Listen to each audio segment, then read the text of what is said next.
ചൈനക്കാരത് മനുഷ്യന്മാരെ നശിപ്പിക്കാൻ വേണ്ടി പുതിയൊരു വൈറൽ ബോംബ് ഇറക്കിയിരിക്കുന്നു. Human മെറ്റാന്യൂമോ virus.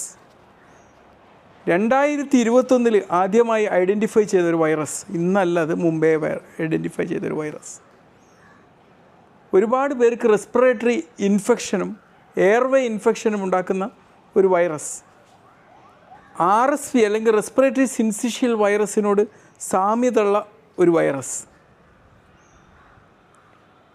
ഒരുപാട് പേർക്ക് അപകടം ഉണ്ടാക്കുമെന്ന് വെച്ച് കഴിഞ്ഞാൽ ഇതിൻ്റെ മോർട്ടാലിറ്റി റേറ്റ് നോർമലായ ഒരു വ്യക്തിയിൽ വളരെ കുറവാണ്. എന്നാൽ ഒരുപാട് പ്രായമായവരിലും അവരിലെ പ്രതിരോധ ശക്തി കുറഞ്ഞ വ്യക്തികളിലും നമ്മൾ COVID-19 അപകടകരമായി പ്രവർത്തിച്ചതുപോലെ അപകടമായി പ്രവർത്തിക്കാൻ ഒരു സാധ്യതയുള്ള വൈറസ്.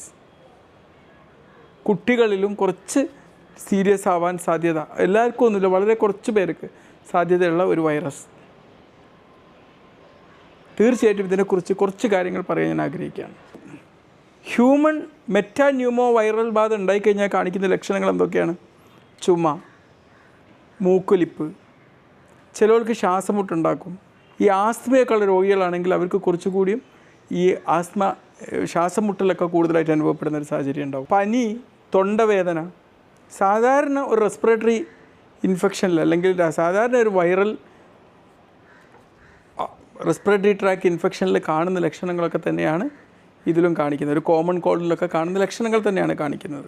പിന്നെ കുറച്ച് സീരിയസ് ആയിക്കഴിഞ്ഞാൽ, കുറച്ചുകൂടി സിവിയർ ആയിക്കഴിഞ്ഞാൽ ന്യൂമോണിയ, ബ്രോൺകൈറ്റിസ്, ആസ്മ ഒന്നുകൂടി കൂടുന്ന സാഹചര്യങ്ങൾ ഒക്കെ ഉണ്ടാവാറുണ്ട്. തീർച്ചയായിട്ടും ഈ ഒരു വൈറസ് ബാധ കൂടുതലായിട്ട് കാണുന്നത് ഈ വിൻ്റർ സീസണിലാണ്, തണുത്ത കാലാവസ്ഥയിലാണ്. സാധാരണ ആ ഒരു സമയത്ത് തന്നെയാണ് ഇതുപോലുള്ള ജലദോഷപ്പനികളൊക്കെ കൂടുതൽ അപ്പിയർ ചെയ്യുക. ആ ഒരു സീസണിൽ തന്നെയാണ് ഇതും അപ്പിയർ ചെയ്യാറുള്ളത്. ഇതിന് പ്രത്യേകിച്ച് ഒരു ആൻറ്റിവൈറസ് മരുന്നൊന്നും കണ്ടെത്തിയിട്ടില്ല, വാക്സിനും ഡെവലപ്പ് ആയിട്ടില്ല. ഇതുപോലുള്ള അണുബാധകൾ വരുന്നത് തടയാൻ വേണ്ടി നമ്മൾ ചെയ്യേണ്ടത് എന്താണ്? തീർച്ചയായിട്ടും പണ്ട് കോവിഡ് സമയത്തൊക്കെ നമ്മൾ ഹാൻഡ് വാഷ് ചെയ്തതുപോലത്തെ ഹാൻഡ് വാഷിങ്, കൈകാലുകളും മുഖമൊക്കെ ശരിക്ക് പുറത്തൊക്കെ ഇറങ്ങി വന്നാലോ ഇനി അല്ലാത്ത സമയത്തോ ശരിക്കും വൃത്തിയാക്കി സൂക്ഷിക്കുക എന്നുള്ളതാണ് സോപ്പ് വെള്ളത്തിൽ.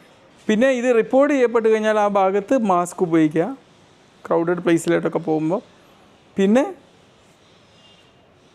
എന്തെങ്കിലും റെസ്പിറേറ്ററി ഇൻഫെക്ഷനൊക്കെ ഉള്ള ആൾക്കാരാണെങ്കിൽ അവരിൽ ഒന്ന് ഐസൊലേറ്റ് ചെയ്ത് വെക്കുക. പിന്നെ ഫ്ലൂവിനെതിരെ എടുക്കുന്ന ഒരു വാക്സിൻ കുറച്ചൊക്കെ ഇത്തരം കാര്യങ്ങൾ പ്രിവെൻറ്റ് ചെയ്യാൻ സാധ്യതയുള്ളത് കൊണ്ട് ഒരു ഫ്ലൂ വാക്സിൻ എടുക്കുന്നത് നല്ലതാണ്. പിന്നെ ആരോഗ്യപരമായിട്ടുള്ള ജീവിതശൈലി അനുവർത്തിക്കുക, വ്യായാമം, ഭക്ഷണം, ഇതൊക്കെ കൂടുതൽ അനുവർത്തിക്കുക. കോവിഡ് പോലെ കൂടുതലായിട്ട് സ്പ്രെഡ് ചെയ്യുന്നൊരു അസുഖമല്ല അത്. ഇതിൻ്റെ ഒരു R0 റേഷ്യോ എന്ന് പറയുന്നത് അതൊരു 1.5 or 2 അടുക്കാണെന്നാണ് തോന്നുന്നത്. അങ്ങനെ കൂടുതൽ പേരിലേക്ക് പെട്ടെന്ന് അങ്ങോട്ട് വ്യാപിക്കുന്ന ഒരു അസുഖമല്ല. തീർച്ചയായിട്ടും എനിക്ക് പറയാനുള്ള ആരും ഇതിൽ വല്ലാണ്ട് പാനിക് ആവേണ്ട, അത്ര വലിയ ഡേഞ്ചർ സംഭവമൊന്നും അല്ല. മനസ്സിലായില്ലേ? ഈ ആൾക്കാർ പറഞ്ഞങ്ങോട്ട് പരത്തി അങ്ങോട്ട് ഭയങ്കര ഇതിൻ്റെ വ്യാപ്തി വർദ്ധിപ്പിക്കുകയാണ് ചെയ്യുന്നത്. അതിൻ്റെ ഒന്നും ആവശ്യമില്ല. Okay, by.